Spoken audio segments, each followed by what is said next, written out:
Un jour que le patron dormait devant la porte, vers midi, le lavoir se trouva dépeuplé. Le sol brûlant fumait comme un bœuf essoufflé qui peine en plein soleil. Mais je trouvais moins forte cette chaleur du ciel que celle de mes sens. Aucun bruit ne venait que des lambeaux de chant et des rires d'ivrogne au loin, sortant des bouches, puis la chute parfois de quelques gouttes d'eau, tombant on ne sait d'où, sueur du vieux bateau. Or ses lèvres brillaient comme des charbons rouges, d'où jaillirent soudain des crises de baisers, ainsi que d'un brasier partent des étincelles, jusqu'à l'affaissement de nos deux corps brisés. On n'entendait plus rien hormis les sauterelles, ce peuple du soleil aux éternels cris-cris, crépitant comme un feu parmi les prés flétris.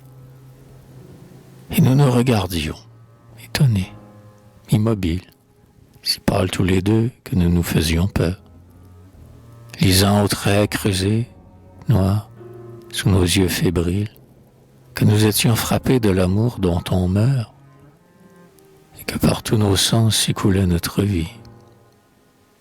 Nous nous sommes quittés en nous disant tout bas qu'au bord de l'eau, le soir, nous ne viendrions pas. Mais, à l'heure ordinaire, une invincible envie me prit d'aller tout seul à l'arbre accoutumé, rêver aux voluptés de ce corps tant aimé, promener mon esprit par toutes nos caresses, me coucher sur cette herbe et sur son souvenir. Quand j'approchais, grisée des anciennes ivresses, elle était là, debout, me regardant venir. Depuis lors, envahi par une fièvre étrange, nous hâtons sans répit cet amour qui nous mange, bien que la mort nous gagne. Un besoin plus puissant, tout travail nous force à mêler notre sang. Nos ardeurs ne sont point prudentes ni peureuses. L'effroi ne trouble pas nos regards embrasés. Nous mourrons l'un par l'autre, et nos poitrines creuses changent nos jours futurs comme autant de baisers. Nous ne parlons jamais. Auprès de cette femme, il n'est qu'un cri d'amour, celui du cerf qui brame. Ma peau garde sans fin le frisson de sa peau, qui m'emplit d'un désir toujours âpre et nouveau. Et si ma bouche a soif, ce n'est que de sa bouche. Mon ardeur s'exaspère et ma force s'abat, dans cet accouplement mortel comme un combat.